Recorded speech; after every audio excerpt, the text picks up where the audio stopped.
Hey now, welcome to the Dirty Side of the Track, America's leading Formula One podcast. That's Rob, I'm Brian. We're happy you're here this week. And as this podcast drops, it is race week again. Are you excited, Rob? Can we say it's race week on a Sunday? Just little kind of just my OCD there is like, if Sunday is race day, that's a week away. Race day's tomorrow. Race week starts Monday. Welcome back, Rob. I'm rounding. I'm sorry, I'm in complete vacation mode. This pod could be a little loose. We need the warm-up before next week at Spa because I've almost drank my own body weight in beer 3 times over as we have family visiting from the UK, so it's been fantastic. But That's awesome. That's awesome. We had our block party here last night, and that's why I'm having trouble getting my eyes to open all the way.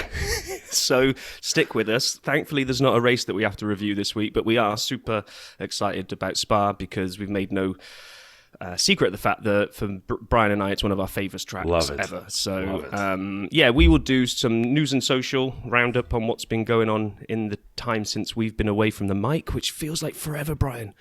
Like, because we pre-recorded that one with Paul, it just feels like we've stopped doing the pod because we didn't record anything like last week. And anyway, it's good to be back, baby.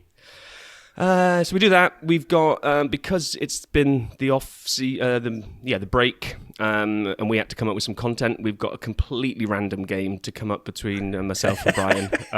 A game you can't find on any other podcast around. Yeah, I wonder why. But anyway, that will be coming up. Then we've got our Spa preview, and that will be it. So it might be a bit of a short one this week, but I can't wait to get back into race week, which starts tomorrow, Brian. Amazing today. And so why don't you highlight a couple things first, Rob, about Formula E and the announcement about 2026, because I don't really understand either. Yeah, well, let's do the Formula E one first. So it's nice to see old Van Dorn win the Formula E title because I always thought he got a little bit of a rough ride in F1. So it's kind of nice to see him there, top of the block, trophy in hand. So, I mean, they did call it, right? In 2018, Grand Prix Driver on Amazon, which was a precursor to Netflix's Drive to Survive, a far less popular version. They really highlighted McLaren, and Stoffel Van Dorn was their star. So shout out Grand Prix Driver. I still haven't gone and dug through the internet depths to find that show. I'm sorry, I haven't. Come on. Yeah, then we get into the announcement of 2026. I've been trying to find a decent thread on Twitter that might do a 2026 engine regs for dummies because I can't really work out what all of this means. So there's lots of acronyms. Stuff is going away. More electricity is coming in. Sustainable fuel. People saying they're going to sound better and have more noise. Lots of people then saying, but because of the MGXYZ on your head shenanigans, there's going to be lots of lag now, and exiting corners is going to be like a slippery wet fish, and they're going to have to back off and recharge lots. So it's not going to be backing off to save tires; it's going to be backing off to charge up your battery. And I'm like, I got no clue what's going on, Brian. Well, one of the other things, you hit some of the points, but one of them is there now a cost cap for the power unit manufacturers. I didn't know there hadn't been before. When they introduced the cost caps, I just sort of assumed from the team perspective that it covered the power unit manufacturers, but now apparently they will be under a cost cap starting in 2026. So should we read into it that the power unit manufacturers are just investing tons and tons of money on their power units? Sort of uncapped and unregulated at this point? Well, Ferrari aren't. Hey, just because you're using, rubber bands and things in there doesn't mean you're trying to save money. It's because you think it's a good idea. And then also, this week, so one silly season note, really no updates since the flurry to start the off season. But Daniel Ricciardo apparently, supposedly, according to sources, has asked for a $21 million buyout from McLaren. Can you do that without doing a Dr. Evil kind of finger to the mouth there? Because I can't. Right? $21 million. That's a lot of money to not race for them for next season. I'm sure that's, obviously some of the lost revenue from his current contract, but still, that's a pretty penny to go sit on the beach. And if he gets paid by another team to come in, I wonder if there's any, offset in there. Anyway. Yeah, it was a bit disappointing. That's all we really got from the it felt like the silly season tidal wave was coming, and then all of a sudden we're now looking at Lake Placid because there's just nothing there anymore. It's just all gone quiet. So Yeah. who knows? I think we may have some news coming soon, although I've been wrong about this every step of the way. Yeah. So, yeah, we'll see. There were, however, a lot of videos that came out, and the F1 channel went nuts this week and over the last week and a half. Just a ton of them, and I don't know how to rank these. There are so many, so we're going to go quickly. Well, before you get into ranking it, I do have to warn everybody that the Brian has tried to come up with a grading system for his videos. So he's got, like, as we all know, Brian basically sits until like 3 a.m. in a darkened cave with nothing but YouTube, mainly Team Radio. But that's correct. But he does a sterling shift for us here on the Dirty Side to really pour over everything that you never knew you wanted to watch. See, it's a job someone's got to do, right? No, it's hats off to you, Brian. Yeah, absolutely. I'm not going to do it, so I'm glad you do. However, we kind of realised that he needs to come up with a system to help you guys understand which ones you need to go for. Now, it might need polish, but why don't you introduce your grading system to us? Well, for this week, we're going to ease in because I couldn't think of anything better. So the good ones will get a send it. Full send, lick the stamp and send it. Here we go, full send. The middle of the pack will get friend it because it rhymes with send it. And then the ones that can be skipped will get a meh. So we're going to go rapid fire because there's a boatload. I almost said something else. All right. So Formula One channel, getting to know your 2022 F1 team principals. Fun to see some of them show some personality. Mike Crack came across fantastic. Sign me up. Full send. Would you rather on the F1 channel with a bunch of drivers given two choices of things, 6 minutes and 45 seconds of just heaven. It was great. The favorite question I had was, would you rather race against peak Senna or peak Schumacher? And they didn't ask Mick this, of course, in the same way they had other questions about Monaco. They didn't ask Charles. But the drivers were great, and Danny Rick was the best. He's like, neither, because they're too good. And then Max Verstappen was like, both, because they're both legends. You know, I loved both those answers, full send.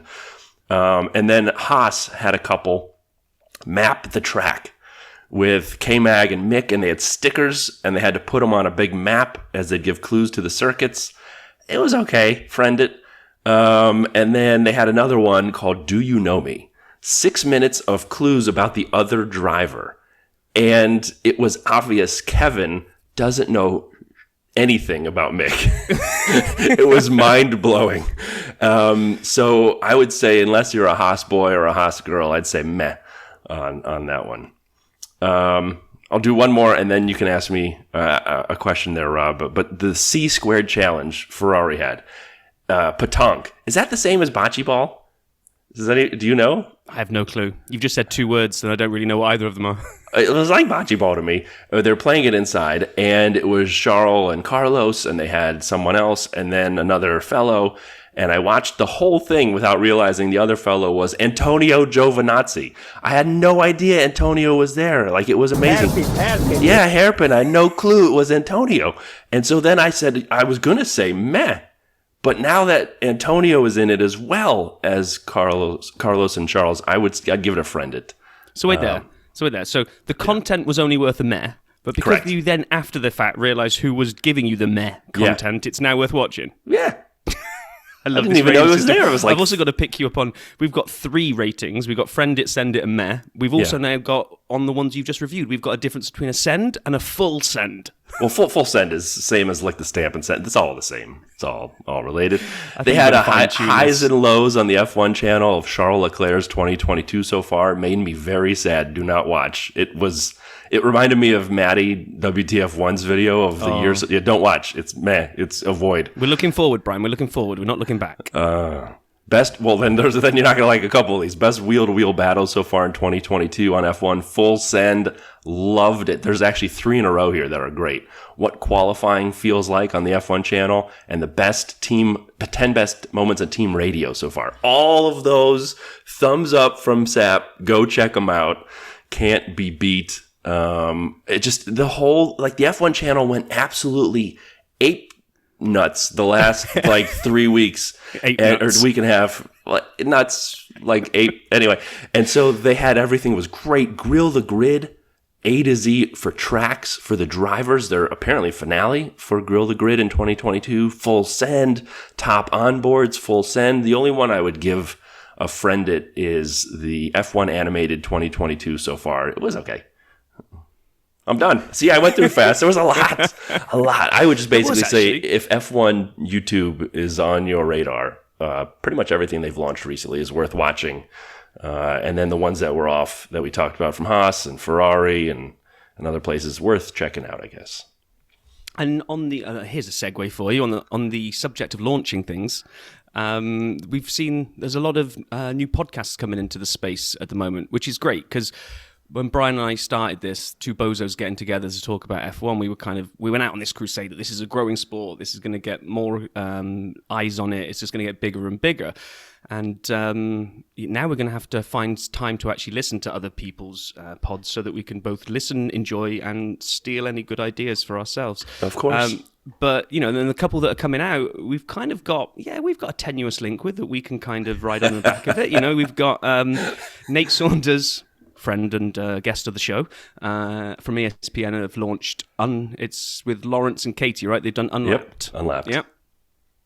We've also had big news for Brian. So as everyone knows, Brian is an absolute nerd and loves everything technical about this sport, far too much, especially when it's connected to tires. But there's two guys on that have got big Twitter followings, Bryson Sullivan and Dr. Obbs, and they have launched their Tech Heads podcast. And I listened to the first one, and it is quality, but it is definitely PhD level stuff that Brian's going to love.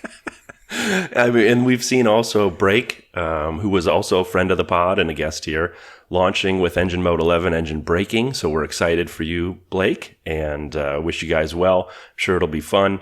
And then folks who like journalists like Alanis King has launched one. All of this within the last month or so.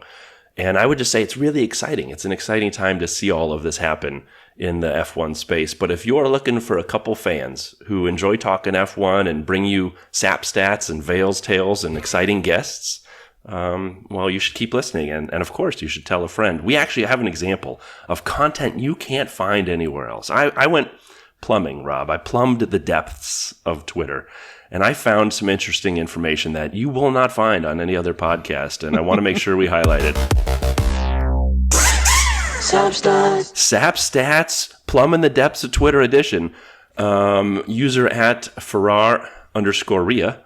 I was thinking, and Max and Charles are the only drivers on the grid whose initials, MV and CL, are Roman numerals. CL's 150 and MV's 1005. And if you add those together, it's 1155, which are their teammates' numbers. The universe is incredible.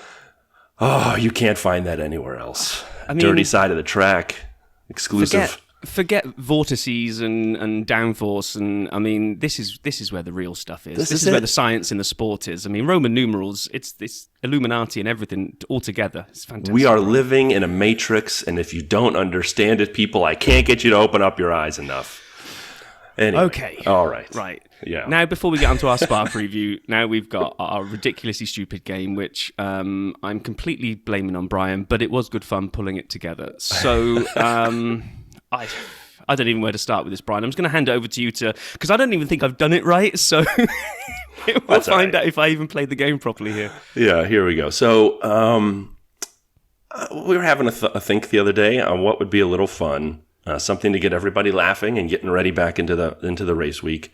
And I said to myself, you know what would be brilliant? What if we kind of combined people, things, combonyms, portmanteau, combinations. And so an example of what I'm talking about, I put it on Twitter the other day. This rapper and movie star took their talents to Williams. Who is this? None other than Nikki Latifah. And it's a mix of Nikki Latifi and Queen Latifah. And so it's brilliant. And so I have examples here that we're going to cover, and I'll give you one. Some are people, some are inanimate objects. But Rob, are you ready for your first Dirty Side driver portmanteau? Go for it. This newfound massage parlor alongside a historic track made many in the F1 community cringe. Do you need another clue? Robert Kraft, owner of the New England Patriots, loved the chance to see the race and get another visit at his favorite, quote, massage parlor. Given that I don't know the name of any massage parlors, I'm in real trouble here. Belgium may have waffles, but will they love you long time? So the answer is Orchids of Asia de Spa-Francorchamps. Oh my gosh, I thought we were doing drivers. Yeah, I got those two. So you start me off on one that isn't even a driver. All right, you want one with both a driver and an inanimate object? Oh my gosh. All right, how about two drivers?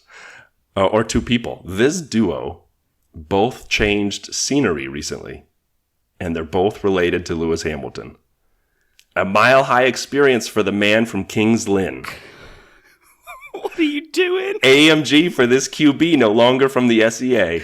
It's none other than George Russell Wilson. Oh my gosh. And I have no idea who the other person is. So Russell Wilson? He's a quarterback in the NFL. Come on now. He's one of the better quarterbacks in the league. Just left Seattle to Denver.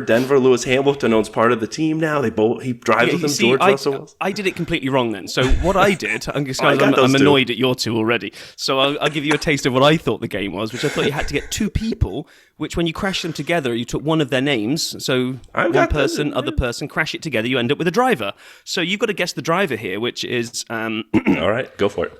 He stops overseeing his floating city to pursue his dream of becoming a martial arts expert who, when he does push-ups, he isn't lifting himself up, but he's pushing the world down. Which driver's that? What?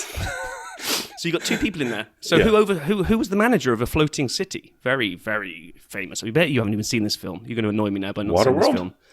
Oh my gosh. What? So the floating city, is it called Cloud City? Cloud City, I think it was. I haven't seen it. You haven't seen Star Wars? Nope, never seen one of them. Oh, now yeah, that's a fact I use. When I was upset, when you were upset that I've never seen, what's that mafia one called that you like? Sopranos. That's the one, yeah. Never seen an episode of that. And you've just, what you wouldn't have known there is the guy that runs Cloud City is called Lando Calrissian. Now, come on, who is the person that has all the memes about... You don't even know this one either, do you? No. So when he does push-ups, he's not lifting himself up, he's pushing the world down. Chuck Norris? Bruce Lee? Chuck Norris. So Lando Calrissian, Chuck Norris. Who's the driver? Lando Norris. Yes! Oh, boy, this game is good. Yes. I hope our listeners are enjoying this. This is awful. Well, we're going to bail on this one, but you've got to get this one because I know you're a fan of it. So I got other ones. One. Okay. This guy decides to put away his chest hair and his black Pontiac and decides to direct films about another type of knight. Who is it? Michael... Knight and Sir Lancelot. It's Michael Lance. Lance Stroll, Michael Schumacher. Michael is Michael so you part got of the first it. part. Michael is from Michael Knight. Now Michael Schumacher? Who directed some of those early Batman films, the other type of knight? Oh, I see. You're rubbish in the film there, right? Yeah. So Joel Schumacher. See, you would have got Michael Schumacher. I got then. Schumacher. Yeah, only because you randomly spat out Michaels after you got Michael Knight. The s'mores part. My last one, and then we'll come back because this game is terrible and we really should have rehearsed this. No, I got some good ones here. Have you? Yeah. I'll give you my last one, and I'm sure you're not even going to get this one. But he stopped making puppets and swapped it for a life of being a journalist who likes to get changed in phone boxes. So Clark Kent, Jim Clark. Yes. Jim Henson and Clark Jim Kent. Henson. Boom. I got that one. All right. The s'mores part will be a big winner, 2 times to be exact. Mr. Monaco takes the lead over marshmallows and Hershey bars. The father in the first father-son duo world champion duo, and the bread on a s'mores. Graham Cracker Hill. Oh my god. You told me when you set this up, you said the answer would be a driver. Sort of. The Summer of George for Horsey. George is getting angry. Good thing he has so many sisters to help him stay calm. You should tie up this balding actor from Seinfeld. Jason Alexander Albon. Oh my gosh. I think we need to get to the Spa preview. All right, my last one. Link overboard. Here's one more. Don't go wide in that corner, or you'll find a lovable curmudgeon. Pretty good way to ruin your car by going just a hair wide. Sausage, Curb Your Enthusiasm. Oh my god. Is there any way we just don't come back for the second half of the season and just cancel the podcast now? Last one, and then we're going to Spy. I promise. Seriously? Promise. There's another one? This is a good one. Oh, really? Yeah. Is it okay? I'm either going to friend it, send it, or meh. You give me your last one. One of the greatest drivers of all time just could not get left. drove his Lotus in the 60s, and the family truckster in the 80s. One of the most underrated champions, highlighted in previous Vale's Tales, and the famous character played by Chevy Chase. Jim Clark W. Griswold. Oh my God. That's a good one. It's not even getting it up to the Met level. I need to find another one below that for this entire segment. I can only apologise, listeners. I mean, we've probably just lost every single listener going now. So they're sticking around for the spa preview. I hope so. It's a good job we didn't put this at the end. Yeah, well, we should have. So why do we love spa so much? Rob said this earlier, right? That we both have a strong affinity for the track. And for me, I love the hills and the forests, the amazing backdrop. It's the longest track on the calendar. It's reminiscent of some of those historic older tracks. It is dangerous. I'm not going to get into the stats there because it is sad, but they keep working to make it safer. And the weather is unpredictable, as we unfortunately saw last year when they couldn't race because of the rain, but they still called it a race. But normally it's just, I love it. The track is amazing. Yeah, it's... I don't know how to put into words, which is going to be difficult for a podcast, being as that's all that we use, but... Nailed it. Yeah. Like you just said, it's the backdrop. There's something about Spa that I love.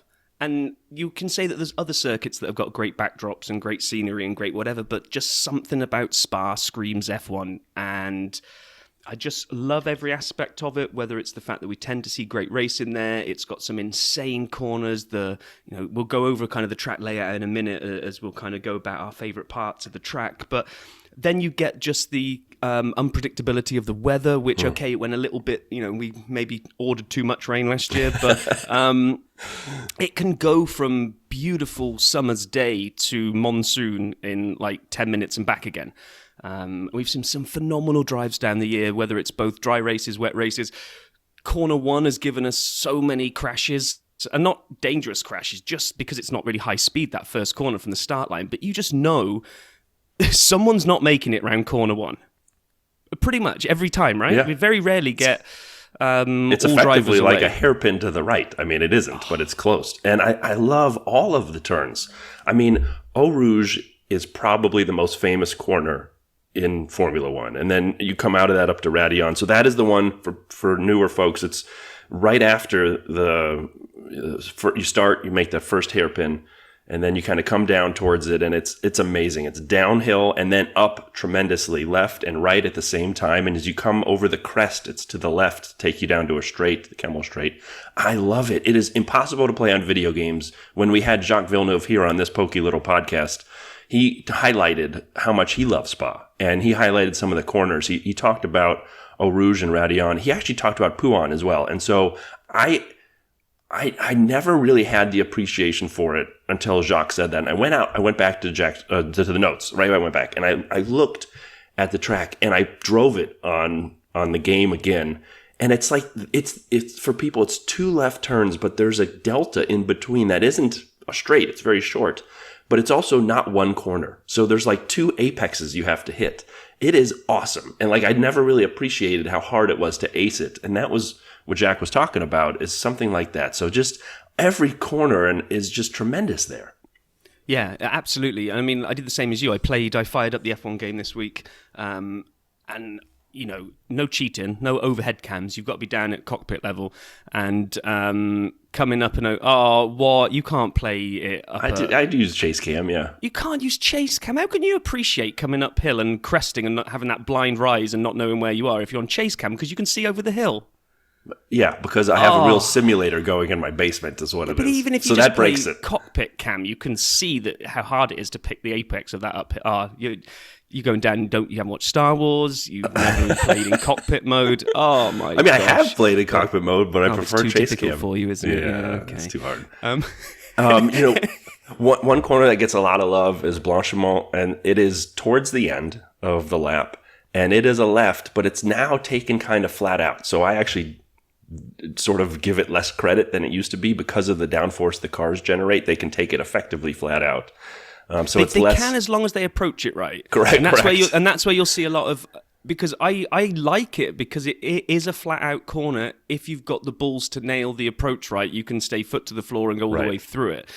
We've seen people come at it a little bit out of shape, and then it's almost like a badge of not honor, it's sort of dishonor, where they'll listen to the onboard and they go, "Oh, he lifted," and That's right. You can hear the throttle. You can hear the throttle lift. I always kind of like to think that kind of after the race, when they're all sat around cracking a beer amongst them, they all kind of take the mick out of each other as to, "Oh, it's like Top Gear." Did you? Yeah, as you go through. Did you lift flat out? And then one of my favorite corners that gets very little credit is the last chicane right before you come back onto the start finish line, and it's the bus stop chicane.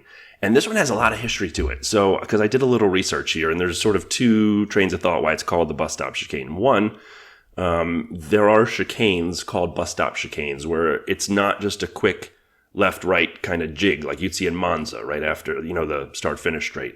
It actually where you kind of, hop in this example left quickly and then straighten out and then hop right back to where the track would be. So you it's almost as though there were a bus stop there and you would pull off to pick up passengers and then get back on. And so there are bus stop chicanes that have been at other places, and it's now been changed a bit. And so it's not quite that like leave the track, come back on the track kind of feel. It's more of a traditional chicane, but it still retains the bus stop chicane name. And here's the other part of the story. It actually used to be a bus stop because at some point when they built this track in the 20s, it was built in 1921. It was on public roads. So there was an actual bus stop there at one point, according to at least two sources I found online. So there have been some changes. I'll just highlight one thing really fast. They put some new grandstands up above Eau Rouge, so that'll look new to people. And there's a ton of gravel they brought in. I did not know this. Like, they brought in gravel at places I didn't even know. They took out some extra asphalt and tarmac and put down gravel at the runoffs. So someone better tell Carlos before he gets there. But I don't want him stuck in the gravel again like he was doing at the beginning of the year. It's like a new era. It's new optimism. Until there won't be a Ferrari mishap this second half until the first one. But until that first one, we live in a Ferrari mishap-free day, right? Yeah, exactly. I think we're all kind of on eggshells. We're on our longest stint.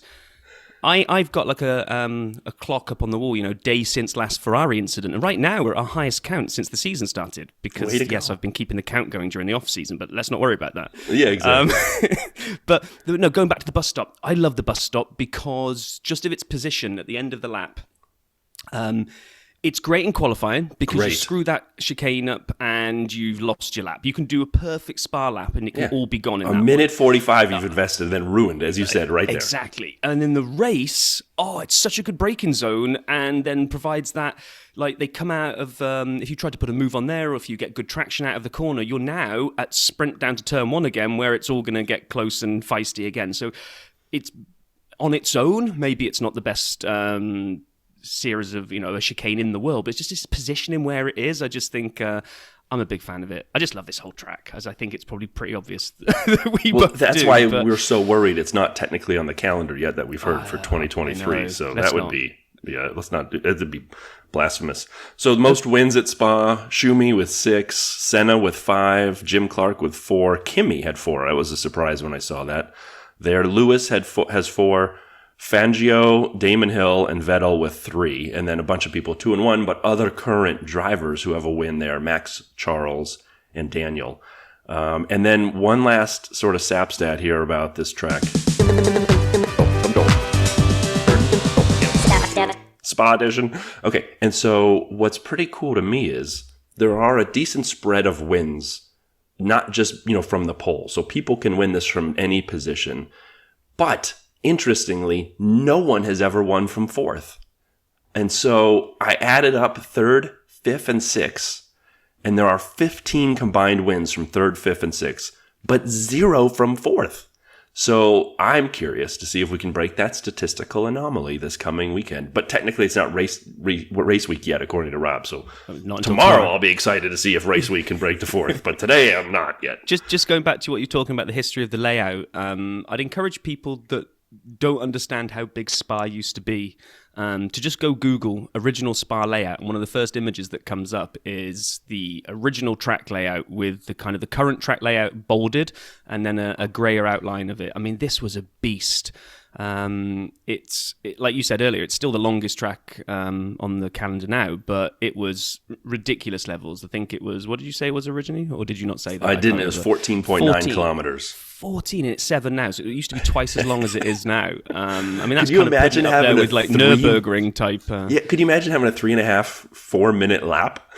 Today's F1. They were doing 55 seconds at the Bahrain short, the secure short in 2020, and it'll be like 4 times as long per lap. That would be insane. Because what they do, Spa's a low lap count because of the distance, right? Yeah, it's like 44 or something like that. Yeah, so you imagine if it was the original, it'd be like a 20-lap race. People would think it was a sprint race. No. Well, could you imagine going to watch? You only see the cars go by every 4 minutes. Hey, there's Max, and then you gotta like go get a sandwich and come back and wait to see him again. Well, it's like I think the original Nürburgring is like isn't that like 25 miles long or something stupid? It's literally you'd have a 2-lap race. Anyway, we're not talking about that. We're talking about Spa. It's weird when little stats like that come up. Like that fourth, there's no actual logic for it whatsoever. It's just one of those stupid little facts that. And they've been racing there since '50. It was on the first year of F1, one of the 7 or so tracks on the first season of F1. And by the way, that race was won by Juan Manuel Fangio, who we did a Veil's Tales about, and he led home an Alfa Romeo 1-2 with Farina, the 1950 world champion, right behind him. So, again, not that I'm a nerd for this stuff. I wasn't going to say any of that, but just you brought it up. So. Because we don't have like much other content, we don't tend to get into this on a preview week because it's normally come off the back of a race review. So let's just indulge ourselves a little bit longer here. So, given what we know about how the season has gone, what's your... And I'm springing this on you, Brian, because you had no idea I was going to do this, but... Deer in the headlights. Yeah, exactly. What's your predicted pole, and who do you think is going to win the race? And do you see any surprises coming from outside the kind of the Ferrari and Red Bull area? Who do you think's best of the rest at Spa? If you don't think that you might pick someone else. Actually, oh sorry, I shouldn't put words in your mouth. Who do you think's going to win it? Well, Who's going to pole it? I think we'll see Max take the pole and the win. Okay. Because to me, it's not as much a downforce track as we saw like in Hungary, where Ferrari had the advantage. And you know, it's like you go back even the season to Miami, where the long-ass straight, and Red Bull has the speed advantage. And I know Ferrari's been catching up, but to me, it's a higher speed track. There are turns, and I get it, but I think Max can really, and it's not filled with straights, but it's filled with high-speed corners. And so I think Red Bull will sit well. It is a huge Max fan track. It's in Belgium. It's, right there where he's from. So being Dutch and part Belgian as I am, I appreciate the Orange Army will be there. So I think Max is going to take pole. And then again in the race, I think he's going to win. Now, here's the thing that I think will be interesting is where's Mercedes going to be? That is to me the wild card for a win perspective. And even on the podium is, do George and Lewis have the pace in the car, which I think they do. And, they resurface this track fairly regularly. It's not a road course. So I think the smoother tracks have favored Mercedes. Less need for the downforce favors Mercedes, not to win, but to challenge the podium. So I actually think it'll be a 6 kind of car race between the Mercedes, the Red Bulls, and the Ferraris. And I'm not discounting Ferrari. I just feel as though of those 6 cars from those 3 teams, I'd put my marbles on the Max Verstappen team. I would as well, but the most likely to spring a surprise win, I'm going to say, is Mercedes, because I'm with you on this, which watching their improvement race by race by race, and every time they go somewhere where, like you say, track is smooth, the street circuit seem to have screwed them with the porpoise, and they've had to raise the ride height of the car, and that's obviously sacrificing speed. So, yeah, I think... We were sort of saying with Paul, we think that, or I think that Lewis will become a 300 club winner. Not saying this is his best opportunity for it, but we sometimes get some surprise results when we come out of the break where some teams have been able to sort of take a step back, recharge, reprioritize. I mean, Alpine have looked quick as well. I was going to say, Alpine has been very fast. This could be an Alpine track. Yeah, so I was trying to go over the same kind of thought process of you, of teams that are fast, but when we start getting technical corners or too much downforce required, they tend to fall away. So both Alfa and Haas have been fast. As soon as we get into Alfa, just kind of tailed off a little bit. They had a disappointing end. Romeo or Tauri? Sorry, Alfa Tauri isn't Alfa to me. When I say Alfa, I mean Alfa. Yeah. Not Alpaha. You just call him Toro. Yeah, maybe I should. So, I don't know. I'm just super excited just to have racing back on again. Too. And I think this is a great race to get back into because we're building this up so much. It's either going to get rained out again or it's going to be the world's suckiest weather race in the ever. forecast. I mean, there is rain in the weather forecast, and it's freaking me out. Normally, I'm the guy who cheers on a little bit of rain, and I think I've made my preference known. I love when we get some wet quali and then dry race as the quali jumbles up the starting order, and then the race is more fun to watch as race pace comes through and teams have to pass and make edits and changes and strategy, and I love it. Yeah. But what I don't want is another monsoon on Sunday to come through, and we watch people, I mean, this is where Lewis had to get out and go use the bathroom, and we heard this last year. I went to the toilet. The one I went to, someone had dropped a crazy bomb in there. It was the worst thing ever. It's gonna haunt me for life. So, that was the highlight of the race last year, effectively. That was how bad it was. But, so let's hope we don't have the weather. Let's hope we don't have the total chaos. But I can't wait. I can't wait. I will be playing the F1 game, playing Spa over and over, trying to nail Eau Rouge and Raidillon and trying to nail Pouin as I go around the corners. Just can't wait. And that's another good segue is that one of the things we've got to bring back to the surface, something we started many episodes ago, but we've kind of gone a little bit quiet on because there's just been so much racing content, is that we do have a season-long Rob versus Brian contest going on. We kicked it off way back when with a Fake Facts quiz show. We tied the first Fake Facts, so we did a Fake Facts, the sequel, which I won. So I took the first point. Then we did a drunken draft up at Brian's where we completely messed up how to separate drivers and constructors and team principals into two teams. Oh, it was fun, but we had no idea what we were doing. None. And what that came up with is we have Rob versus Brian the draft, where I have my lineup of drivers and teams and principal, and Brian has his. And so far, we have raced at Miami and at the UK, and Brian has taken Which were your both picks of for those, your which tracks? were my picks for tracks. You picked those tracks. Yeah, I did. And I won both of those, you said? You won both of those. So right now, I can't win. Wait, I'm sorry. Rob Who won the first two so far? You. Okay, that's good. But you haven't got a point on the board yet, because remember, we said the draft counts Oh, as no, a I'm point. totally spiking the football before I get to the end zone. I know. But I can't win. I can't win the draft now. I can only tie it. So and our next Rob versus Brian the draft is Spa, Which I chose. Which you I chose. love it. So if you win Spa, then the Kota one is it doesn't really matter. But Right. I would like it not to be a complete annihilation by you. And then we'll be heading off into. We do have Card Sharks. Quiz game, or for anyone in the UK, Play Your Cards Right. It's a very high tech game that we've developed, and then we are going to try and tie in another Rob versus Brian, where we do want to do some kind of head to head on the F1 game. Now, as Brian said, we were going to try and see if we could get our fastest laps for Spa in before this week, but that didn't quite happen. But we're going to do something before the end of the year where we kind of put our driving skills to the test. However, based on today's revelations, chase cam should be banned. Well, I mean, if you want to make up rules as we go, that's fine. Well, maybe we put it out to the Your listeners. regular Massey over Twitter. there. We'll do a Twitter poll Why and don't you say, pull a Massey a little bit? Making it up as you go, Michael we Massey. haven't started, so how can I change the rules when we haven't even started it yet? You're making stuff up now. and then, of course, isn't our ongoing actual F1 fantasy game a Rob versus Brian point? Yes, it is. Yeah, which you're likely to take, I would think. But I'm falling unless out I forget of to love put my with lineup this. in for a while.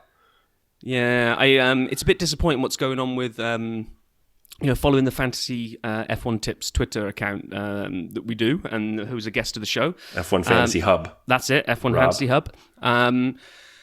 He's kind of putting it out there like the game's broken. There's too much this pump and dump and valuations going all over the place. It's for such a good idea and for such a good game, they need to give it to a different vendor, I think, to run it, because it's just been abused a little bit at the moment. But that's fine. We'll play with the hand we're dealt, and you will probably continue to crush me. So I'm going to need to up my game in Card Sharks and also in head-to-head on the track. So Yeah, and you need this Spa win to at least get a shot at a tie. So we'll see. Yep. So that's that. We will be moving into race week tomorrow, and I can't wait to be chewing over the finer points of what will hopefully have been an absolutely awesome Spa race when we sit down to record next week. I'm excited. I'm actually watching it in Milwaukee with some friends So I can't wait to watch with them and kind of watch the race unfold. And hopefully there is a race, because I need to get back to Chicago for a fantasy football draft. So if they do the 4-hour rain delay thing, I'm in deep trouble. But, we'll see. Everybody enjoy the week. Welcome back to apparently tomorrow, the start of race week. And enjoy Spa. We look forward to recapping it and catching up with everyone again a week from now. Welcome back from break. Have a great end of your summer, everybody. Be well.